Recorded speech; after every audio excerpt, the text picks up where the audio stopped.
Buenos días. Espero que se encuentren bien.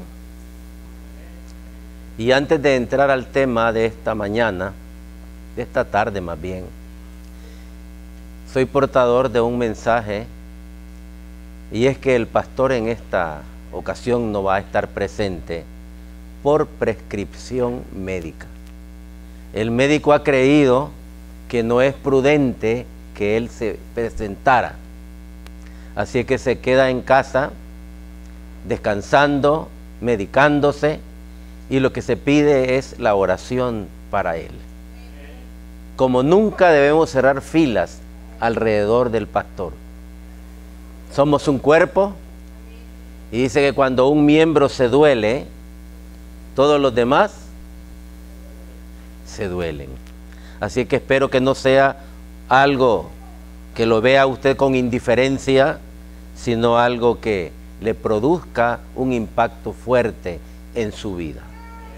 En esta mañana vamos a tener un tema que se llama la presencia del cristiano. Espero que ustedes sean sensibles y se den cuenta de que un manto de oscuridad cubre cada día más y más la tierra. Y ese manto de oscuridad es un manto de pecado, que a medida que pasa el tiempo se va incrementando. Una oscuridad que penetra en todos los lugares, en todas las direcciones,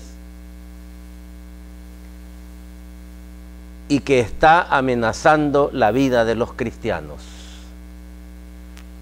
Lamentablemente los cristianos, por diferentes razones, nos descuidamos.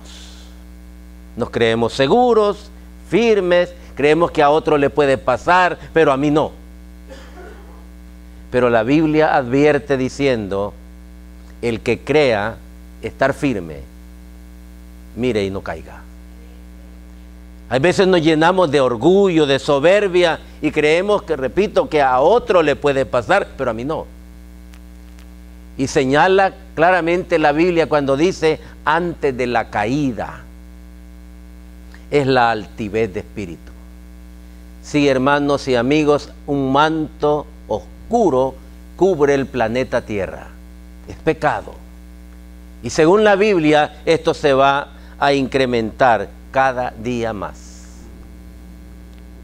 Así es que, en un mundo tan caótico como el de hoy, cuán importante y necesaria es la presencia de los hijos de Dios. Si hay alguien importante en este planeta, es usted, no otra persona. Porque el problema que amenaza el planeta no se puede combatir con armas. No es la ciencia la que va a hacerle frente a un peligro como ese, y que está destruyendo millones y millones de vidas. La Biblia dice, no es con espada, ni con ejércitos, sino con mi espíritu. Y el Espíritu Santo mora por fe en la vida, en el corazón de todo aquel que ha entregado su vida a Jesucristo. Así que quiero que piensen en esto. Vivimos en un mundo peligroso, en un mundo caótico, en un mundo que cada día se va a ir poniendo peor. No va a mejorar, peor. Y en la medida en que empeora, su presencia se hace más y más importante. ¿Por qué digo eso? Porque el Señor dijo en Mateo 5:13, versículo 14 hasta el 16, de que esto iba a pasar. Vamos a leer esos versículos, Mateo 5, versículos 13, versículo 14 hasta el 16. ¿Qué dijo el Señor en ese pasaje?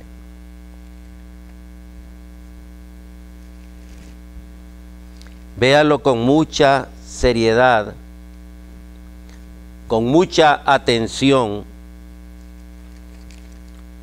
porque habla de usted. Veamos lo que dice el versículo 13. Vosotros sois la sal de la tierra. Esto muchas veces lo tomamos muy a la ligera, muy superficial, casi nunca profundizamos, no pensamos en el significado real y verdadero de esto, en las implicaciones. Y la declaración es tajante. No habla de otras personas, habla de usted. Vosotros sois la sal de la tierra. Y hay un pero.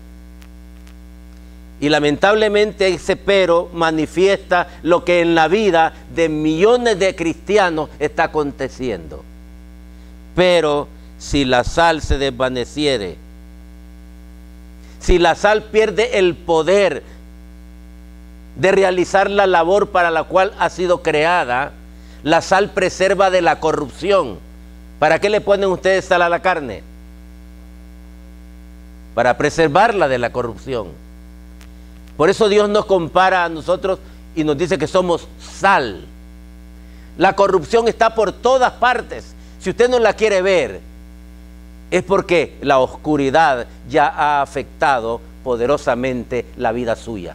Y nos volvemos permisivos, vemos las cosas como que no es tan malo. No sé por qué se escandalizan tanto. Es la época, todo el mundo lo hace. ¿Por qué se ponen así? Usted, yo, estamos rodeados de corrupción. Y por lo tanto, lo que somos, se hace necesario ponerlo en acción. ¿Qué es usted? ¿Qué soy yo? Sal. Pero si la sal pierde su sabor, ¿con qué será salado?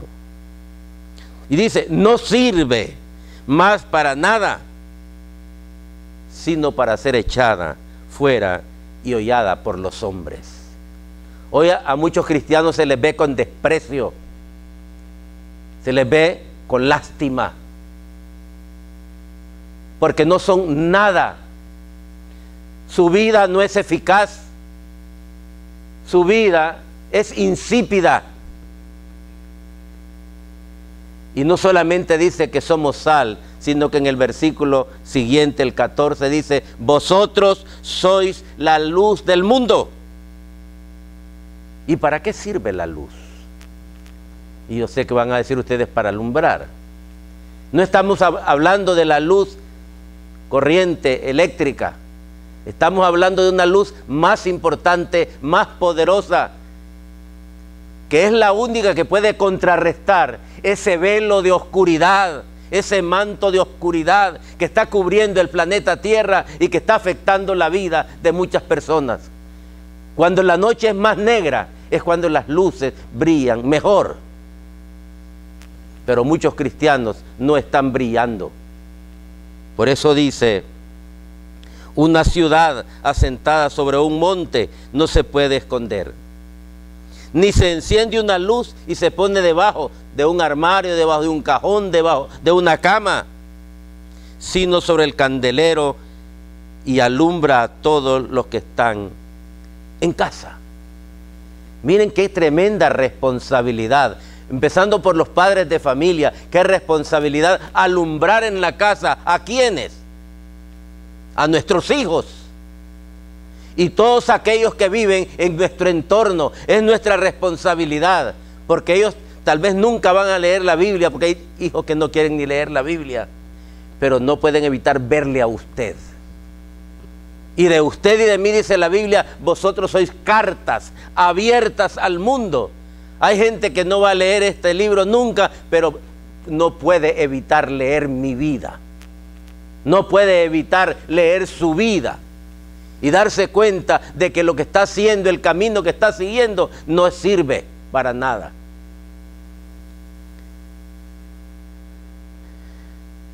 Y con relación a esto, dice el Señor, así alumbre vuestra luz delante de los hombres, para que vean vuestras buenas obras y glorifiquen a nuestro Padre que está en los cielos.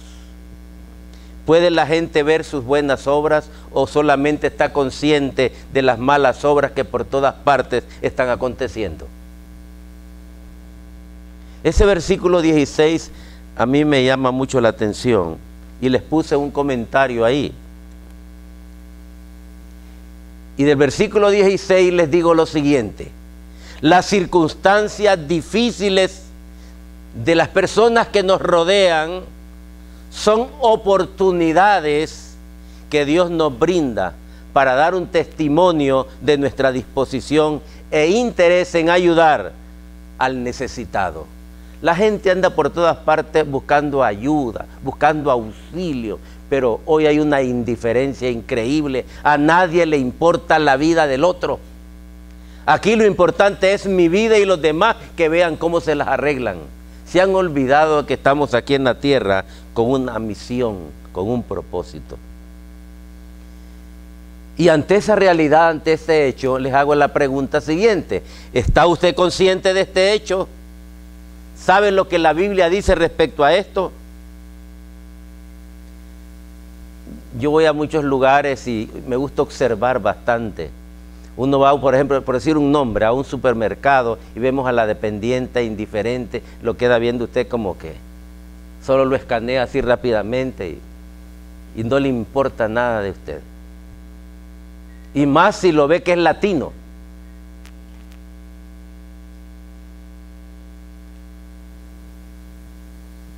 Teniendo eso como marco de referencia, les voy a pedir que leamos 2 de Tesalonicenses 2. Ahí lo tienen. Del verso 1 al 17.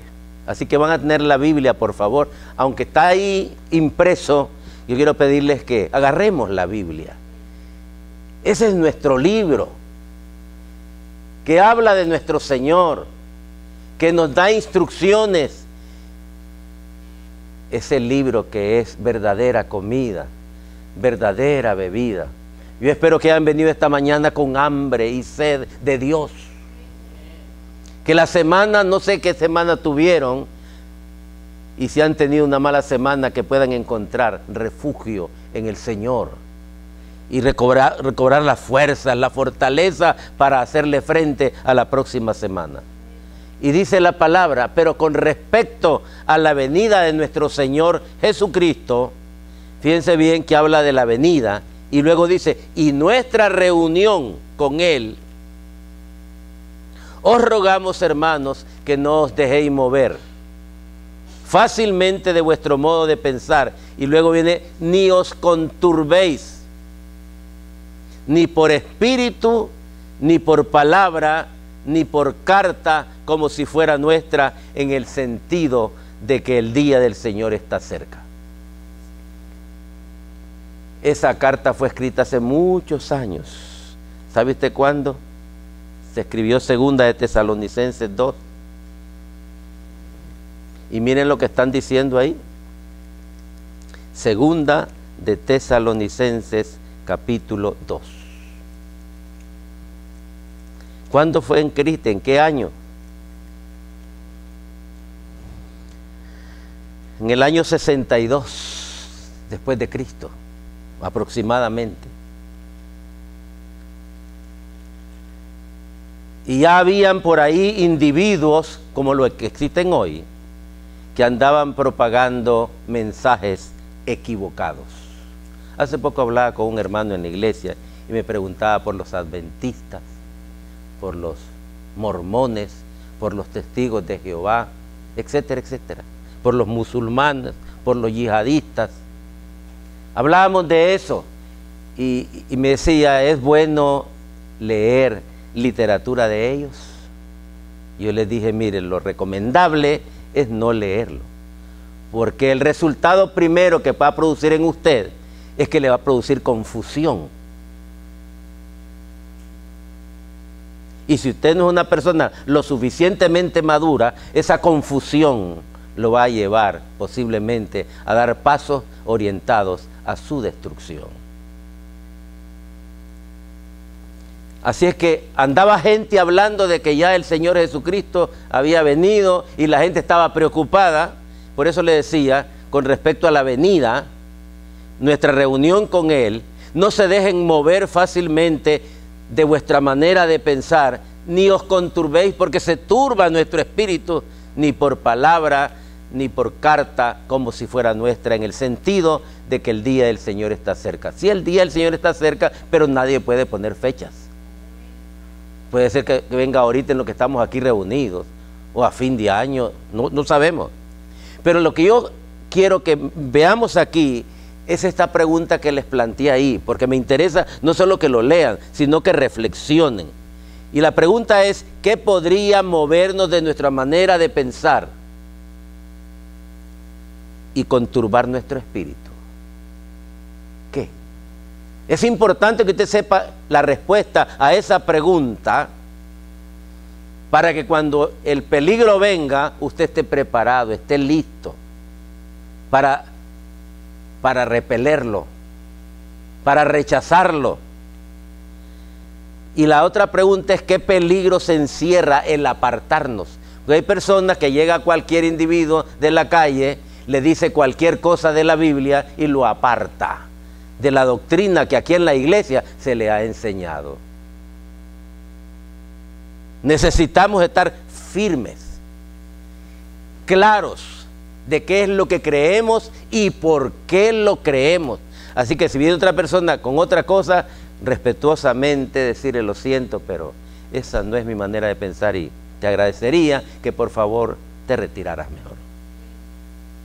No ponerse a platicar como hacen algunos. Satanás, si a él lo que le gusta es atraer su atención, hacerlo hablar, porque él sabe que lo va a enredar. Esa fue la táctica que usó con Eva, ¿o no? Se acercó inocentemente, empezó a decir cosas, Eva se interesó, empezó a tergiversar la palabra, dijo cosas que Dios no había dicho, y Eva cayó en eso. Así que la pregunta es para cada uno de ustedes: ¿qué podría moverlo de su manera de pensar? No, yo antes creía eso, pero me visitó fulano y ahora no sé qué pensar.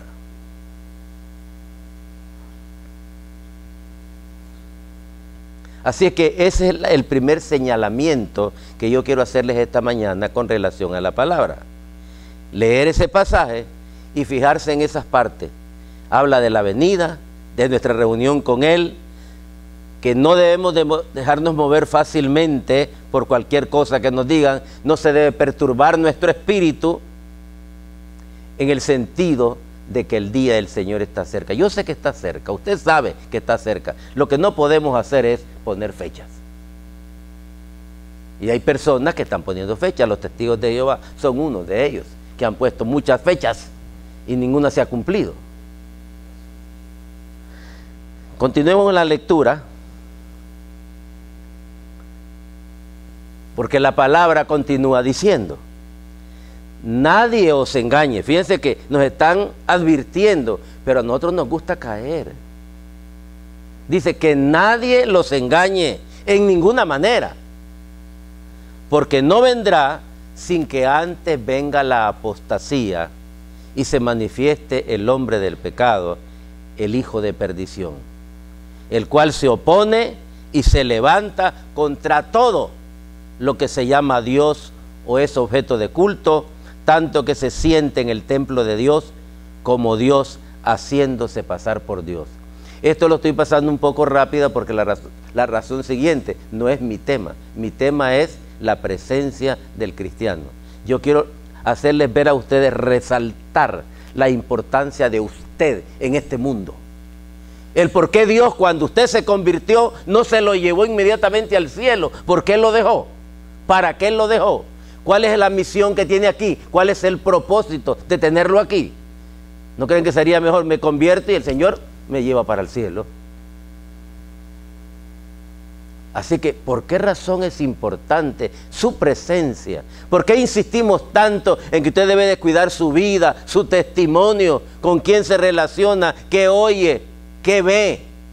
No queremos prohibirle nada, pero queremos prevenirle del peligro que acecha. Porque la Biblia dice que Satanás se viste como ángel de luz y engaña. aún a los escogidos de Dios. Así que no se crea que usted es tan inteligente. Usted ante el diablo es un niño de pecho. Lo agarra y lo envuelve en un ratito y lo confunde. Así que no sea arrogante. Necesitamos esa comunión íntima con Dios, estrecha, para poder estar cubiertos. Por eso Jesús dice en Juan: separados de mí nada podéis hacer.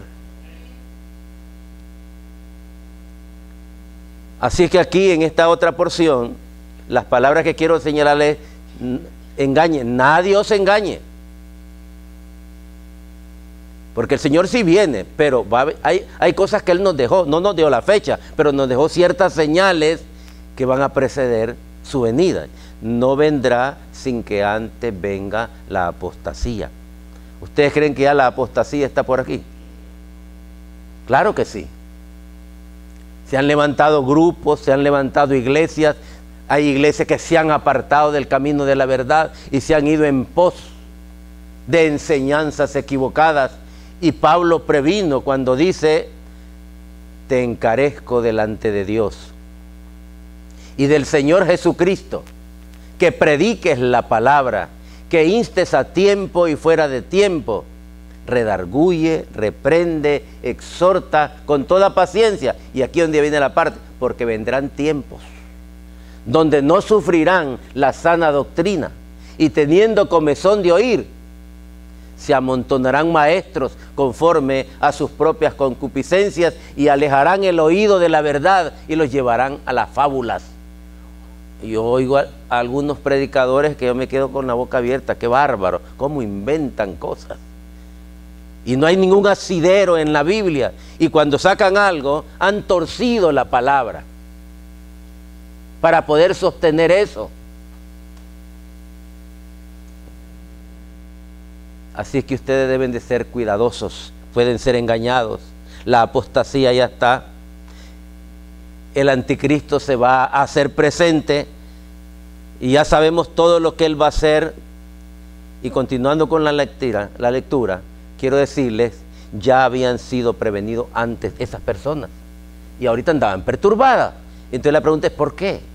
Si ya les dijeron que eso iba a pasar, ¿por qué razón cuando la situación se presentó no pudieron percibirla y hacerle frente? Aquí nosotros le estamos diciendo a ustedes que esa cosa se va a presentar, se va a profundizar, usted está en peligro, le pueden engañar. Y lamentablemente muchos de ustedes, aun cuando se les dice esto, van a caer, si no están prevenidos. Por eso dice aquí Pablo: ¿no os acordáis que cuando yo estaba todavía con ustedes les decía esto? Tengan cuidado, les decía él. Pero bajaron la guardia y se conformaron a la situación ambiental y fueron perjudicados. Y ahora vosotros sabéis, dice, lo que lo detiene, a fin de que a su debido tiempo se manifieste. Porque ya está en acción el misterio de la iniquidad, solo que hay alguien que al presente lo detiene hasta que él a su vez sea quitado de en medio. Eso yo sé que lo conocen ustedes, por eso lo hablo con claridad superficial, porque sé que lo saben. Luis les ha enseñado, su pastor les ha enseñado acerca de esto. ¿Cuáles serán las circunstancias en que estará viviendo el mundo cuando esta situación se presente? Yo sé que ustedes lo saben. Así que hay cosas que quiero señalar ahí. Si ustedes se fijaron bien, habla de lo siguiente. Dice que hay un ministerio de iniquidad, de maldad, ya funcionando.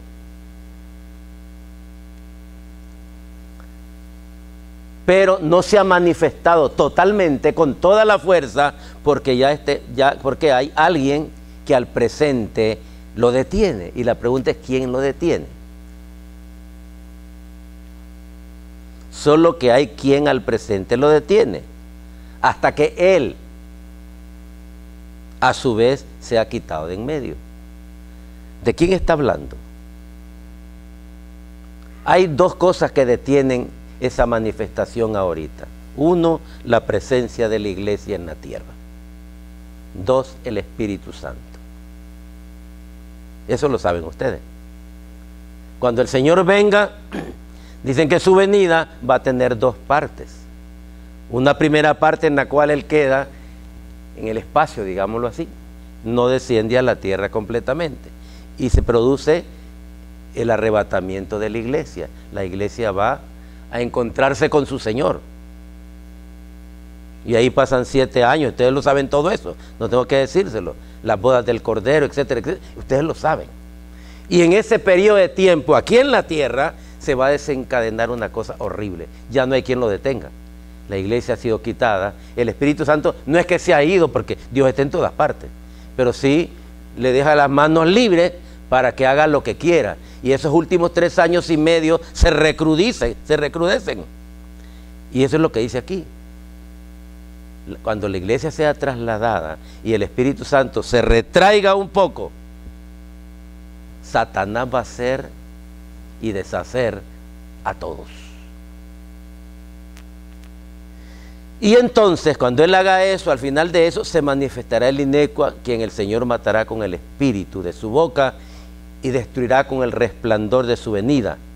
Inicuo, cuyo advenimiento es por obra de Satanás, con gran poder y señales y prodigios mentirosos, y con todo engaño de iniquidad para los que se pierden, por cuanto no recibieron el amor de la verdad para ser salvos. Esto solo se los estoy leyendo porque yo sé que ustedes lo conocen. Yo conozco a Luis, sé lo que Luis les ha enseñado y sé que saben acerca de este tema. Por esta razón, debido a esa conducta que estas personas tienen, dice, Dios les envía un poder engañoso. Fíjense bien, para que crean la mentira, a fin de que sean condenados todos los que no creyeron a la verdad, sino que se complacieron en la injusticia. ¿Esto a quién le acontece? ¿A los impíos o a nosotros? ¿A quién le acontece esto? Esto acontece a los impíos, porque hay personas que no quieren creer, hay personas que se cierran. A un Apocalipsis en el último capítulo dice, el que quiera ser malo, perverso, hágase más malo, hágase más perverso.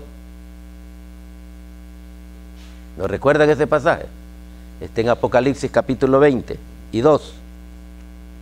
Apocalipsis capítulo 20 y 2. El que es injusto, dice el versículo 11, 22:11, el que es injusto, sea injusto todavía. Y el que es inmundo, sea inmundo todavía. Y el que es justo, practique la justicia todavía. Y el que es santo, santifíquese todavía. Así que esto se habla de perderse, de dejarse engañar para los impíos. ¿Y qué con nosotros? ¿Qué pasa con nosotros? Lo que nos dicen es que nosotros debemos dar siempre gracias a Dios respecto... Por ejemplo, yo oro todos los días por ustedes. Hay varias iglesias en Estados Unidos por las que yo oro. Una es la iglesia que está en La Puente, el Buen Samaritano. Ustedes. Y otra que se llama Grace, en Memphis, Tennessee. Hay 3 iglesias que yo todos los días estoy orando. Y yo siempre estoy dando gracias a Dios por ustedes. Uno de los que más oro es el hermano Juan. En cuanto vine le pregunté al pastor cómo estaba. Me dice, está enfermito. Y la hermana Marta, y me habló de ella. Y la hermana Teresa, la que vive allá en San Francisco. Entonces yo vivo recordándolos a ustedes, orando. Por eso debemos dar gracias siempre a Dios respecto de vosotros, hermanos amados en el Señor. Porque Dios os ha escogido desde el principio para salvación mediante la santificación por el Espíritu y la fe en la verdad, a la cual os llamó mediante nuestro Evangelio para alcanzar la gloria de nuestro Señor Jesucristo. Como vieron, en este pasaje se dicen cosas un poquito difíciles, pero uno debe preguntarse, ¿para quién es eso? ¿Y para nosotros qué? Así que, hermanos, dice Pablo allá, estad firmes y retened la doctrina que habéis aprendido, sea por palabra o por carta nuestra. Y al mismo Jesucristo, Señor nuestro y Dios nuestro Padre, el cual nos amó y nos dio consolación eterna y buena esperanza por gracia, conforte vuestros corazones y os confirme en toda buena palabra y obra. Alrededor de eso viene la reflexión. La semana pasada les di parte de ella y lo digo de esta manera: la temperatura en cuanto a lo moral se caldea. Ustedes lo saben mejor que nadie. Viven en un país en lo cual es sumamente permisivo. Ya aquí, por ejemplo, el incesto ya no se ve como un pecado horrible. Lo estuve leyendo allá en Honduras y lo estuve oyendo en una televisiva. Y eso es así. Antes eso era una cosa grave, ahora no. El incesto, imagínense, un padre abusando de una hija, de un hijo. O sea, la permisividad. Entonces, ¿hasta dónde vamos a llegar? Individuos abusando de niños, eso ya no tiene nada de malo. Eso no tengo que decírselo a ustedes, ustedes lo saben, aquí en su país. Individuos abusando de niñas, pervirtiéndolas, manipulándolas como objetos sexuales. Eso no tiene nada malo. Se puede hacer todo y de todo, sin que nadie lo señale, porque no es malo. En ese marco les digo, la temperatura en cuanto a lo moral se caldea cada vez más a nuestro derredor. Cada vez más las demandas que nos involucremos en actos reñidos con la moral se acrecientan. Somos invitados, somos desafiados a que participemos con ellos en esas cosas. Las invitaciones vienen en las más variadas formas y tamaños. Muchas de ellas parecen como inofensivas, graciosas y hasta ingenuas. Nos ridiculizan, se ríen de nosotros, nos ven como gente que se quedó allá en la era de las cavernas, porque no participamos de sus orgías, porque no vemos las cosas como ellos las ven. Y lamentablemente muchos cristianos lo que hacen es sentirse mal, porque se sienten ridículos. Entonces vamos a ponernos a tono, vamos a hacer lo que ellos nos dicen, vamos a participar, y se pierden.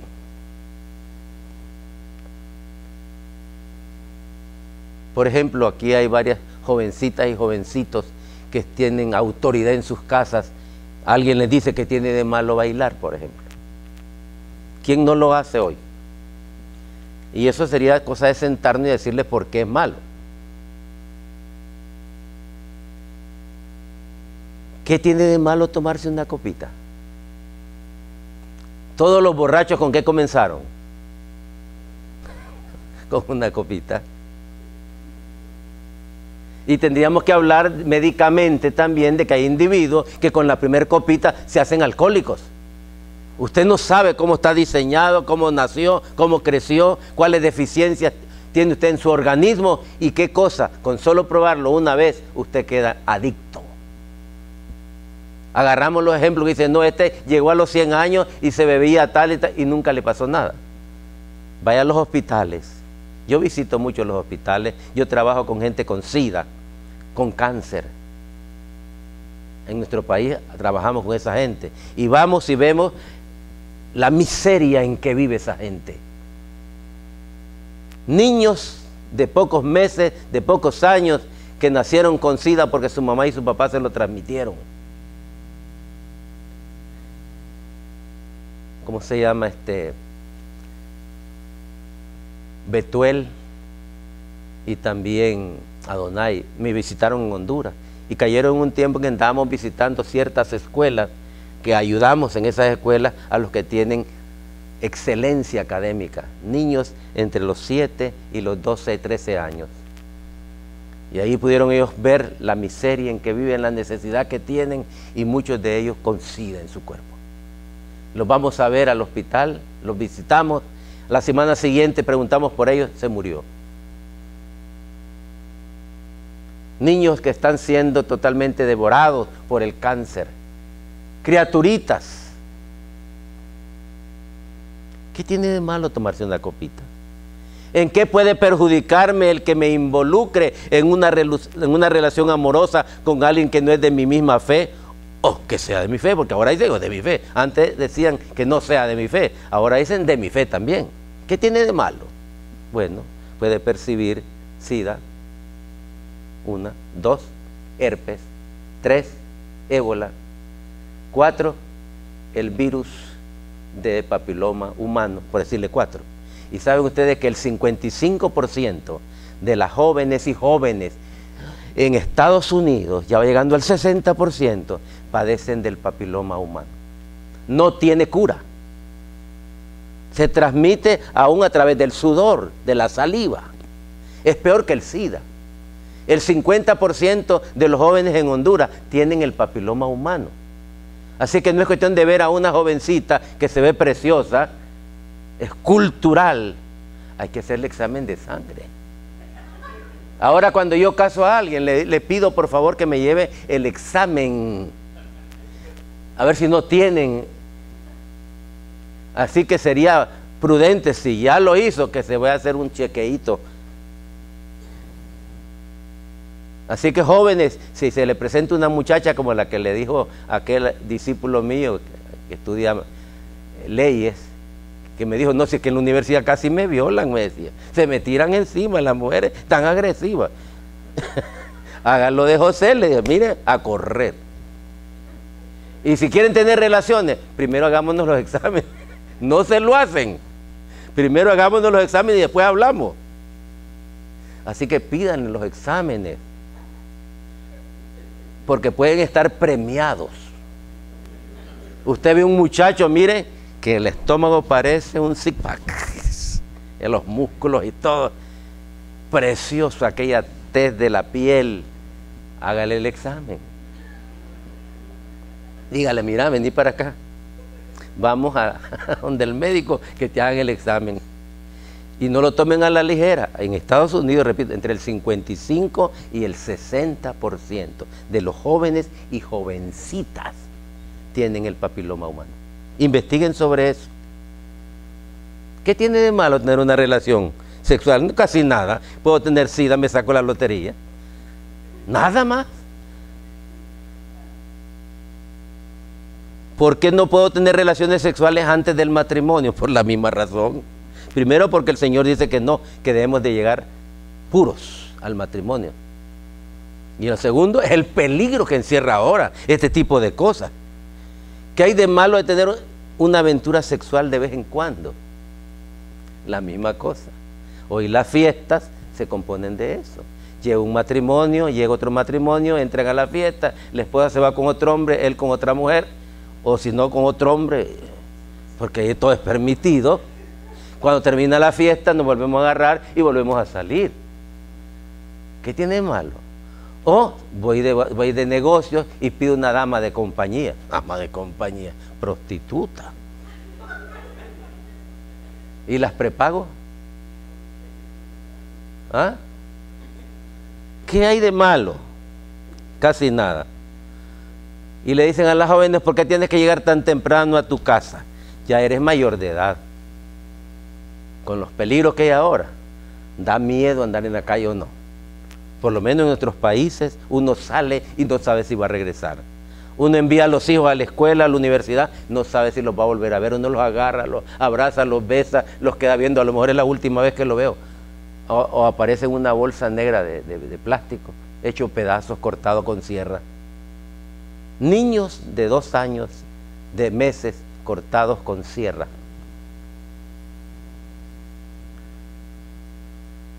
Encuentran la cabeza por allá, los pies por allá, andan buscando los pedazos por todas partes y a ver cuál es de este y cuál es del otro.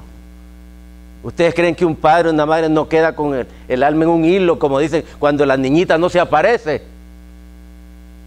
Y uno piensa, ¿qué le habrá pasado? ¿Qué le habrán hecho? ¿Por qué tienes que pedir permiso para salir? O estarte reportando con tus padres para decirles dónde te encuentras. Yo tengo una hija de 48 años, que es soltera. Ella sale, me dice, papá, ¿me das permiso de salir? Y es una mujer entera, ¿no creen ustedes? No tiene que pedirme permiso. Y está por allá con sus amigas y me llama, mira, ¿me puedo quedar una hora más? Se está reportando, porque yo la eduqué así. Yo la enseñé así. Ella no se siente denigrada, humillada, y yo no le digo reportate, pero ella aprendió. Yo cuando salgo, yo me reporto. Y les digo dónde estoy. Y si me entretengo en algo, aviso, ¿por qué no he llegado? ¿Qué tiene de malo eso? Si no hay que ocultar, ¿por qué razón no voy a poder decir algo como eso?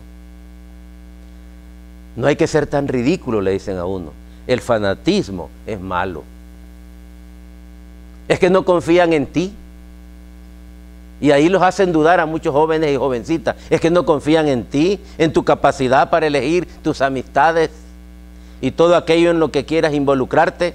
Mira, ya tienes 18 años, eres un adulto, una adulta, así que puedes tomar tus propias decisiones sin estar consultando a tus padres. Entonces, ante todas esas cosas, yo siempre les hago una pregunta. Digo, y después de tomar la decisión que quieras tomar, ¿quién determina las consecuencias de esa decisión? Últimamente se le dice a una jovencita de la universidad que llegó llorando y me dijo, fíjese que estoy embarazada. Pero era la que me decía, es mi cuerpo, es mi vida, yo puedo hacer con él lo que quiera. Un día tomó la decisión, se entregó. Esa era su decisión.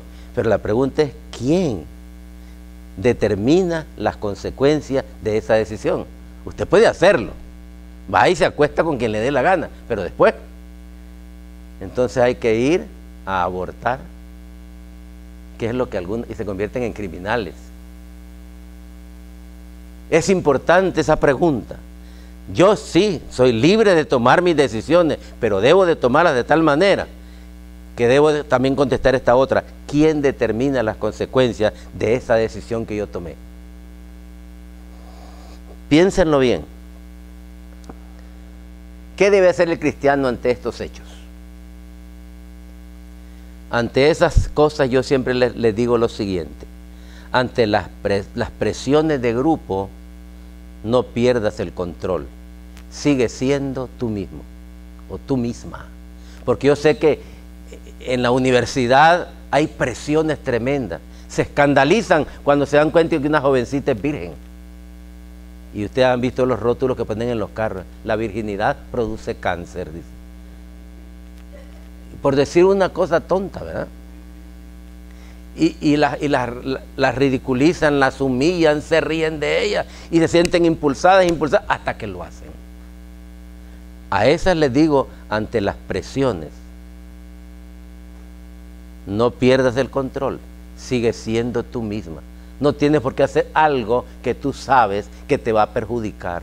Sigue siendo tú misma. Ante una relación que no te conviene, tienes derecho de decir no. Y hay muchas relaciones en los colegios, en las universidades, en los trabajos, en los cuales tenemos el derecho de decir no. Aunque me corran, aunque pierda el empleo, debemos de mantener nuestra integridad.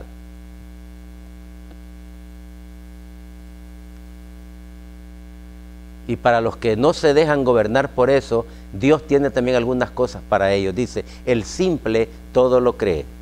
Me hacen una ceñita, por favor, cuando ya no le quiero quitar el tiempo. El simple todo lo cree, mas el avisado, el prudente, mira bien sus pasos.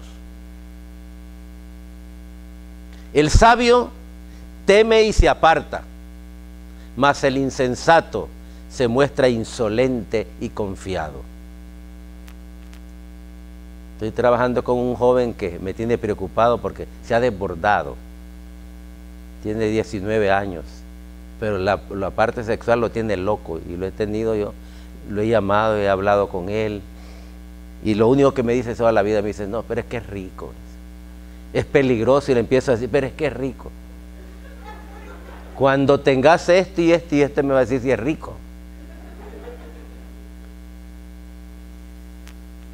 El avisado ve el mal y se esconde, dice la palabra, mas los simples pasan y reciben el daño.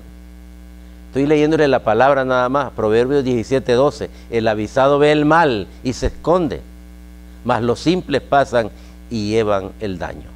Ante este panorama que les he presentado, tengo este párrafo que quiero pedirle que lo analicen. La presencia del cristiano en el mundo es esencial. Yo tengo un nieto de 20 años y cómo lo han presionado para las relaciones sexuales. Es muy atractivo, atlético. Y él dice, no, yo voy a tener, hasta esto, voy a tener novia hasta que tenga 25 años. Quiero terminar la universidad y quiero sacar una maestría. Y me voy a casar a los 29 o 30 años. Nosotros no se lo hemos impuesto, pero él ha visto el panorama de todo lo que hay y ha tomado sus propias decisiones ante lo que lo rodea, ante las posibilidades que él tiene. Tengo una nieta de 22 años, se gradúa este año de psicóloga también. Y dice, no, yo voy a terminar mi carrera, voy a sacar una maestría, un doctorado, quiero aprender 2 idiomas más. Y después, no está apurada por casarse. Pero hay muchachitas que apenas le dicen, ¿cuánta edad tenés? 17 años, ya te dejó el tren. Y se creen viejitas. ¿Cuál tren? Toda cosa tiene su tiempo, los muchachos igual. Si vos no tenés relación sexual antes de los 18 años, vas a quedar loco, le dicen ahora. ¿A dónde han aprendido eso? Pero el avisado ve el mal y se esconde. Eso es lo que tiene que hacer. Mas los simples pasan y llevan el daño.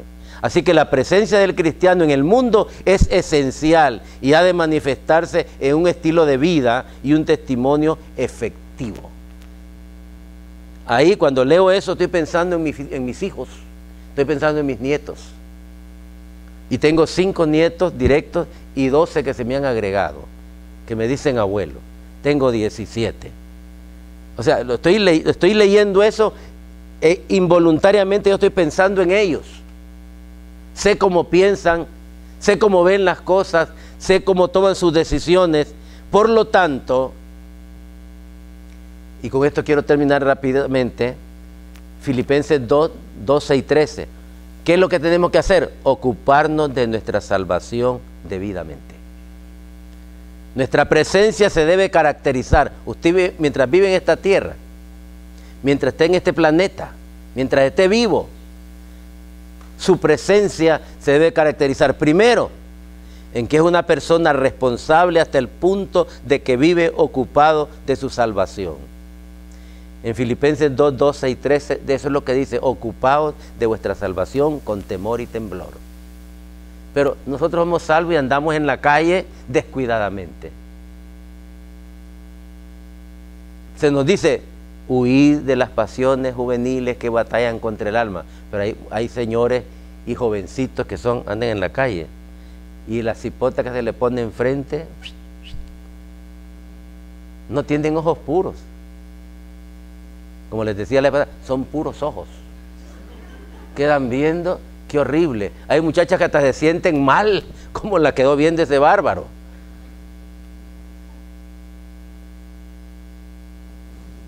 Y hay montones de hombres, lamentablemente, porque eso es lo que enseña la televisión. Eso es lo que enseña el internet.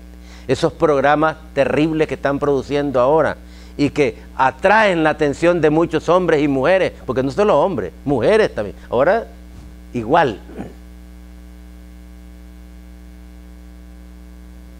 Así es que el ocuparnos de nuestra salvación debidamente implica 3 cosas. Número 1, conducirnos con docilidad. El versículo 12. Eso de ser dócil, dice la gente, no hay que ser tonto. Hay que ser diligentes, la segunda parte del versículo. Pero la mayoría son muy haraganes, muy perezosos. Tercero, actuar con determinación. Versículo 3. Ocúpense de su salvación con temor y temblor. Eso es una de las primeras cosas que debe caracterizar la vida suya y mi vida. Porque cada quien dará cuenta de sí mismo. Yo no voy a dar cuenta de ustedes, ni ustedes de mí. Cuando el Señor los llame, les va a preguntar a ustedes. Y les va a preguntar por qué lo hizo o por qué no lo hizo. Entonces, si usted quiere tener una buena respuesta, condúzcase con docilidad. No sea altanero, altivo, agresivo. Sea dócil, obediente. Sea diligente. No se deje envolver por ese montón de vagos y haraganes que cada día crecen más. Que quieren todo, pero sin trabajar. Quieren disfrutar de todo sin responsabilidad. Y tercero, actuando con determinación. Tenemos que ser firmes, determinados en hacer las cosas correctamente. Eso es lo primero. Segundo, después que me ocupo de mi salvación, como yo al ver eso, voy a encontrar algunas cosas que no están bien. Lo segundo es ordenar la vida diligentemente. Y son los versículos 14 al 16. Ordenar la vida. Si usted hiciera un análisis ahorita mismo de su vida, ¿estarán todas las cosas en su lugar correcto? ¿Estarán algunas fuera de lugar? ¿Habrá cosas que habrá que mejorarlas o quitarlas de su vida? Así es que, siendo discretos, esa es la primera cosa al ordenar la vida. Y segundo, conduciéndose con disciplina. Y eso de conducirse con disciplina implica por lo menos 5 cosas. 1, integridad. Hay muy pocas personas íntegras hoy. Y lo digo para la iglesia. Integridad, transparentes. No tienen nada que esconder. Podemos confiar en él o en ella. Tienen una palabra que la podemos creer y confiarnos de ella. No hablan ahorita una cosa y detrás de usted otra cosa. Una persona íntegra. Sencillez. Hoy, lamentablemente, esa palabra está pasando de moda. Porque lo que se hace es lo contrario. ¿Cuál sería la palabra contraria a sencillez? Arrogancia. Ajá. Una más. Altivez. Hay personas que son muy estrafalarias. No es que la Biblia recomienda que se vistan ¿cómo? ¿Cuál es la palabra que usan? Cuando hablan de Sara, por ejemplo, no les estamos diciendo que se vistan como musulmanas. No, pero que se vistan correctamente. Hay unas que andan enseñando hasta lo que no deben enseñar. Y son tropiezos, ¿no creen ustedes? Tropiezo. Y dice el Señor, es necesario que vengan los tropiezos, pero hay de aquel o de aquella por el cual vienen los tropiezos.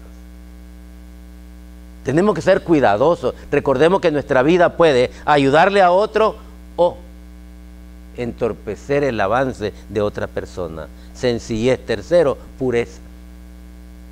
No vamos a ser ridículos, pero vamos a vestirnos adecuadamente, vamos a hablar correctamente. Testimonio es lo cuarto. Que cuando nos vean se den cuenta que están frente a una persona en la cual podemos confiar, que es íntegra, que es sencilla, que es pura. Que como ser humano tiene defectos, pero no anda con una gran cola arrastrándola que la podemos machucar o pisar. Meditación. Hoy hay poca reflexión. Actuamos muy precipitadamente.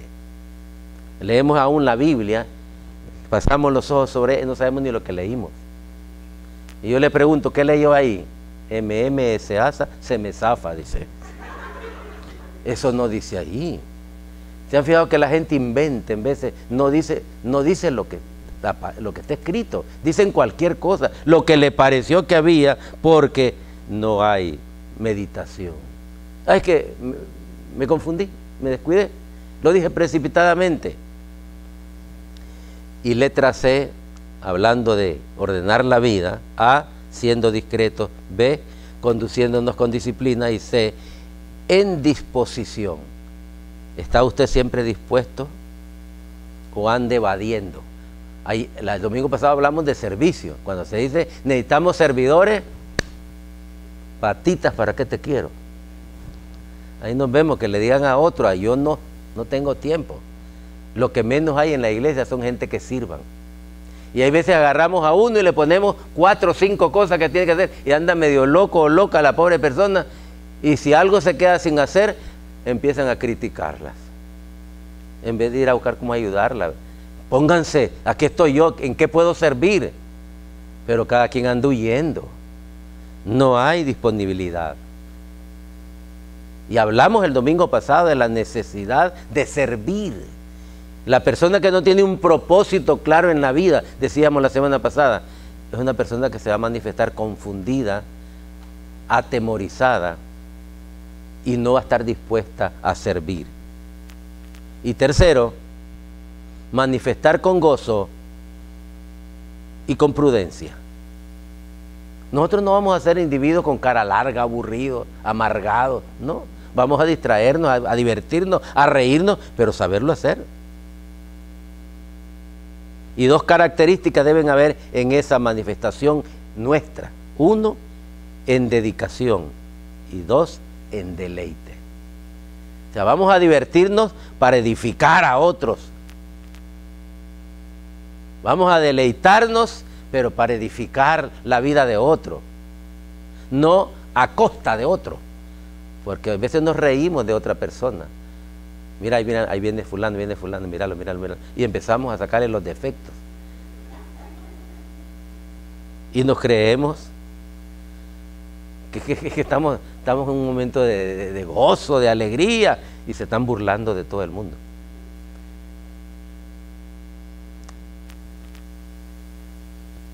¿Cómo podemos concluir esto? Con estas palabras. Nuestra presencia en este mundo debe manifestarse debidamente, correctamente. Y la Biblia nos dice cómo hacerlo. Por lo tanto, cumplamos con nuestra misión, pues no nos está permitido rehuirla. Dios le dio una misión a Edwin y él puede decir, ¿la cumplo o no la cumplo? Bueno, eso lo decide él, pero al final le pasan la factura. Si no la cumplió, no estaba permitido rehuirlo. Y así le van a pasar una factura a cada uno de ustedes y a mí. ¿Por qué no lo hiciste? ¿Por qué lo hiciste mal? No podemos rehuir lo que Dios nos ha mandado a hacer. Espero que Dios los bendiga y nos vemos pronto.